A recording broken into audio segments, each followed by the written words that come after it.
হাসিনাকে আমি তো পার্সোনালি চাই না যে হাসিনার কবর বাংলাদেশের মাটিতে হোক।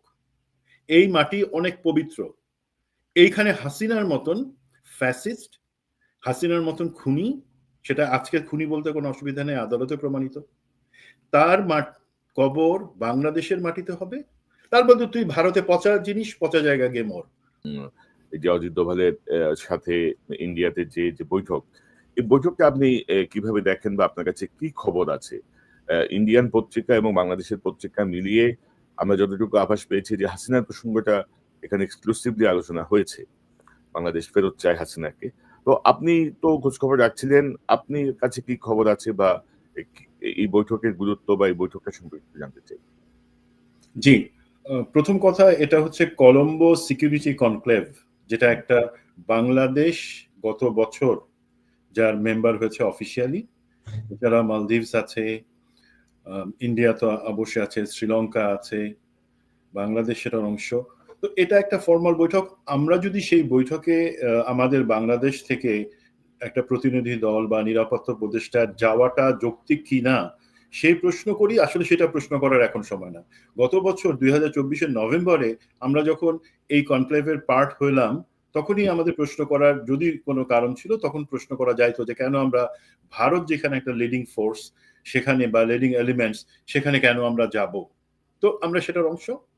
এখন সেই আলোকে সাদা দাগে এটা একটা রুটিন কনফারেন্স ছিল এই 5টা দেশে, এবং সেটা ভারতে এবার অনুষ্ঠিত হয়েছে, সেখানে বাংলাদেশ গেছে। বাট এখানে আপনি যে জিনিসটা ইম্পর্টেন্ট অ্যানালজিটা আনছেন যে হাসিনা পরবর্তী বাংলাদেশ 1, 2 নাম্বার হচ্ছে এই মিটিংটা হয়েছে হাসিনার ফাঁসির আদেশের পরে। সেখানে অ্যাকচুয়ালি তাহলে এটার প্রেক্ষিতটা কি?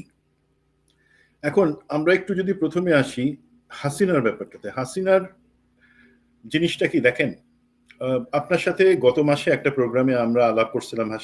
হাসিনা একটা অডিও বার্তা ছিল, সেটাতে সে মনে আছে যে সে বলছিল যে আমাদের সামরিক বাহিনীর অফিসাররা কি এত ভীতু, তাদের কি সাহস নাই যে তারা এটার ইউনিট সরকারকে হটাই দিতে পারে না, বা এই ধরনের কি জিনিস। তখন একটা জিনিস আসলে আমি বলতে ভুলে গেছিলাম, বাট আমাদের দর্শকরা, আমরা তো আমি দুজনই দর্শকের মন্তব্যগুলা খুব সিরিয়াসলি আমরা সেগুলাকে দেখি, এবং ওখানে কিন্তু অনেক দর্শক একটা জিনিস বলছিলেন যেটাই পরিষ্কার, সেটা হচ্ছে সাহসের প্রশ্ন যদি আসে না, আমাদের সাহস নাই। হাসিনার বাবা মুজিব যেভাবে সাহসের সাথে 1971 সালের 25শে মার্চে পাকিস্তানে ব্যাগ গুছায় চলে গিয়ে সেখানে পাকিস্তানে ভুট্টো এবং ইয়াহিয়ার মেহমান হিসাবে সাহস দেখায় দেশের স্বাধীনতা সংগ্রাম করছিলেন, এবং আমাদের এই 24-এর 5ই আগস্টে হাসিনা এবং তার সাথে আওয়ামী লীগের লোকজন যেভাবে সাহসের সাথে হেলিকপ্টারে করে বর্ডার ক্রস করে ভারতে চলে গিয়ে তাদের সাহস দেখাইছেন, সেই সাহস আমাদের নাই, যদি সাহসের সেটা মাপকাঠি হয়। সুতরাং হাসিনা বা আওয়ামী লীগ কি, সেই তাদের সাহস কতটুকু, তাদের এই পরিস্থিতিতে আন্দোলন করবার ক্ষমতা কতটুকু, সেটা ক্লিয়ার হয়ে গেছে। দেন আমরা আসি যে হাসিনার যে শাস্তি, যেটা আদালত রায় ঘোষণা করলো আইসিটির, সেটার পরে দেখেন আপনি যদি 2014 সালে মাওলানা দেলাওয়ার হোসেন সাঈদীর ফাঁসির যে আদেশটা হইল, তারপরের প্রেক্ষিতটা আর এখনকার হাসিনা, তখন বাংলাদেশের 64 জেলার মধ্যে অলমোস্ট 38টা জেলা অচল হয়ে গেছিল এই অন্যায় রায়ের প্রতিবাদে। 144 জন শাহাদাত বরণ করছিলেন মাওলানা দেলাওয়ার হোসেন সাঈদীকে যেই অন্যায়ভাবে ফাঁসির মিথ্যা একটা রায় আদেশ দেওয়া হয়েছিল তার প্রতিবাদে। আর এখানে আমরা এই নভেম্বরের 17 তারিখে হাসিনার আদেশ হলো, তারপর কয়জন মরছে, কয় জায়গায় বিক্ষোভ হয়েছে, অচল হয়ে গেছে, কিছুই হয় নাই কিন্তু। So this is something very important. সেটা শুধু আমি আপনি না, বা বাংলাদেশের জনগণ না, ভারতও কিন্তু সেই জিনিসটা নিবিড়ভাবে পর্যবেক্ষণ করতেছে, এবং তারা আমার বিশ্বাস রিয়েলাইজ করতে পারছে যে হাসিনা বাংলাদেশের জনগণে তারা যেভাবে হাসিনাকেই শুধুমাত্র সাপোর্ট করে গেছে, সেই জায়গায় আর কোনো কিছু আগাবে না। হাসিনা এখন বাংলাদেশের ক্ষেত্রে কোনো ফ্যাক্টর না, আওয়ামী লীগ কোনো ফ্যাক্টর না।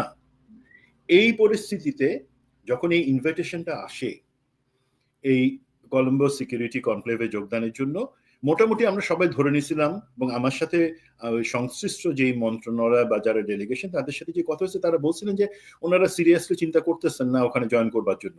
বাট প্রফেসর ইউনুস, আমি যতদূর জানি, উনি নিজ থেকে বললেন যে আমাদের তো এখন এঙ্গেজড হওয়ার, আমাদের যে বার্তা সেটা সুস্পষ্টভাবে ভারতের কাছে পৌঁছায় দেওয়ার জন্য এটাই সময়, 1 নাম্বার। 2 নাম্বার হচ্ছে এটা একটা কনফারেন্স, আমরা তো ডিপ্লোম্যাটিক হিসাবে ধরেন ভারতের সাথে আমাদের কূটনৈতিক সম্পর্ক ছিন্ন করি নাই। ভারতের সাথে আমার আপনার যেই জায়গাটা অবস্থান সেটা বাংলাদেশের সবাই, যে আমরা প্রতিবেশী হিসেবে থাকবো সম্মানের সাথে, সমতার ভিত্তিতে। তুমি আমার জন্য থ্রেট পোস্ট করবা, সাহস করবা না, আমিও তোমার জন্য কোনো সমস্যা তৈরি করব না।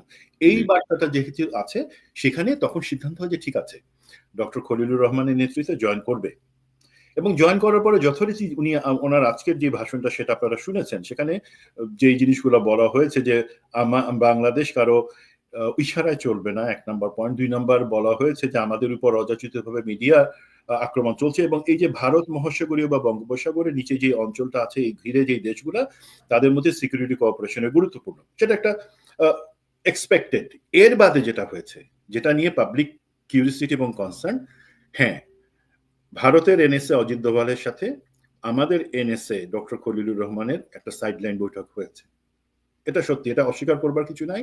এবং ওনারা যাবার আগে আমার সাথে যতটুকু কথা হয়েছে সেই থেকে আমি একটা ধারণা পাচ্ছিলাম যে ওনারা আসলে একটা টাফ স্ট্যান্স নেবেন, যেহেতু ওনারা সম্ভবত একটা প্রেস ব্রিফ করে ওনাদের অবস্থানটা এবং কি হচ্ছে সেটা পরিষ্কার করবেন। বাট আমি যতটুকু ধারণা করতে পারি সেটা হচ্ছে হাসিনা পরবর্তী বাংলাদেশ কি, সেই জিনিসটা আমাদের পক্ষ থেকে পরিষ্কারভাবে বলে দেওয়া হয়েছে যে হাসিনাকে তোমরা প্রত্যাবর্তন করো, এক্সট্রাডিশন ট্রিটি যেটা আছে সে অনুযায়ী, সেটা এক্সপেক্টেড।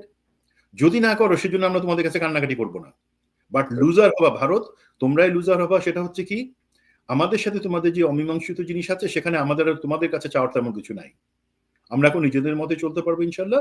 তুমি যদি চাও সেই অমীমাংসিত জিনিসগুলো সমাধানের জন্য, দেন তোমাকেই হিসাব করতে হবে যে তুমি কাকে ছাড়বা, কাকে ধরবা।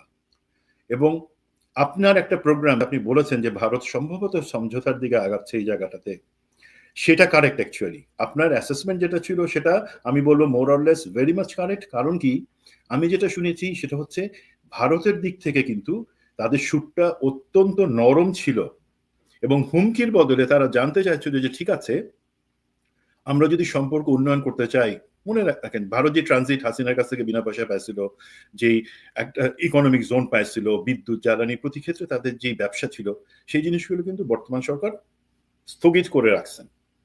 তো সেই পয়েন্টে তারা জানতে যাচ্ছিল সেগুলো আগানোর জন্য আমাদের দিক থেকে আর কি আছে।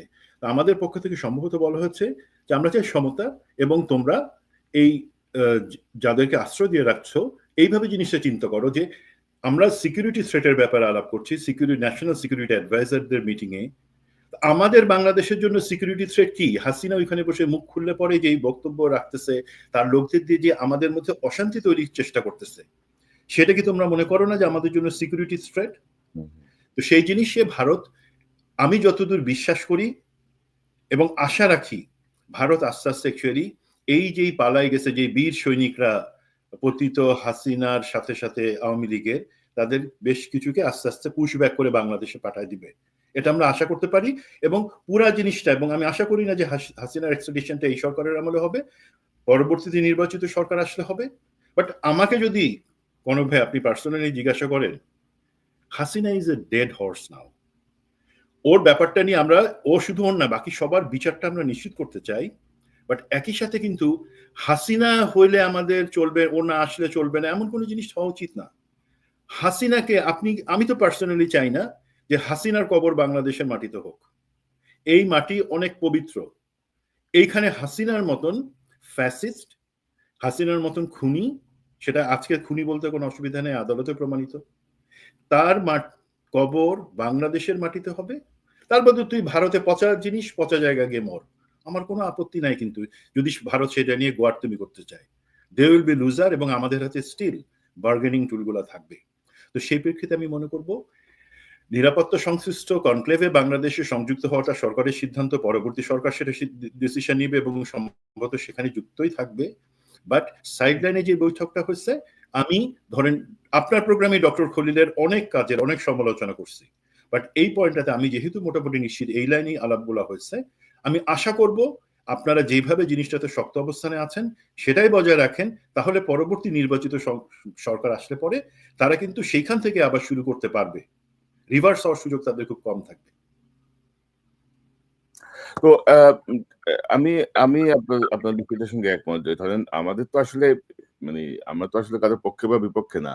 যখন যেখানে আগে থেকে মনে হয় যে একটা চাপ সৃষ্টি করে রাখা প্রয়োজন বৃহত্তর স্বার্থে, মানে যারা আলোচনায় যাচ্ছেন, কাজে যাচ্ছেন, তারা যেন প্রপার লাইনে থাকেন। এইজন্য তাদেরকে লাইনে রাখার জন্য মাঝে মধ্যে কিছু চাপ সৃষ্টি করতে হয়, কিছু কাজের সমালোচনা করতে হয়। এটা বলতে হয় যে আমাদের যে একটা আমরা যে খুব গভীর দৃষ্টিতে পর্যবেক্ষণে রেখেছি সবকিছু, এই বিষয়গুলো সামনে না আনলে হয় কি অনেক কিছুই হয় না। মানে অনেকেই অনেক রকম অ্যাক্ট করার চেষ্টা করেন। তো সেই জায়গাটায় ভালো এবং আমি মনে করি যে ভারত যদি বোঝে তাহলে তারা এটা বুঝবে যে পলিটিক্যাল গভর্নমেন্টের চেয়ে এই গভর্নমেন্টের সাথে যদি একটা নেগোশিয়েট করে তারা যদি তাদের কিছু স্বার্থ উদ্ধার করে নিতে পারে হাসিনার বিনিময়ে তাহলে বেটার। নাইলে পলিটিক্যাল গভর্নমেন্ট যদি আসে তাহলে তারা সেটা পাবে না। মানে জি, জি। এখন আর বড় কথা হলো এখানে তো লুকাছাপা কিছু হইতেছে না। হ্যাঁ, হ্যাঁ। আমি এটাও অ্যাপ্রিশিয়েট করি যে লুকায় কেউ দিল্লিতে গিয়ে দেখা করলো অথবা এখানে এসে লুকায় দেখা করলো। আমাদের বর্ডারে যেমন লালমনিরহাটে কারো কোথাও যাওয়া এবং সেখানে লুকায় কেউ কারোর সাথে দেখা করছে কিনা গত ২-৩ মাস আগে, সেটা নিয়ে কিন্তু বড় একটা গুঞ্জন আছে। লুকায় কিছু হবে না। যা করেন জনগণের কাছে পরিষ্কারভাবে করেন, জনগণকে জানতে দেন, জনগণের সমর্থন আপনারা পাবেন। না, মূল বিষয়টা কি? মূল বিষয়টা হচ্ছে ভাই ভারত যেহেতু আমরা পাল্টাইতে পারব না। মানে আমাদের প্রতিবেশী তো আমরা চেঞ্জ করতে পারব না। যে না আমরা এখন ভারতের পাশে থাকবো না, আমরা এখন আমেরিকার পাশে চলে যাব।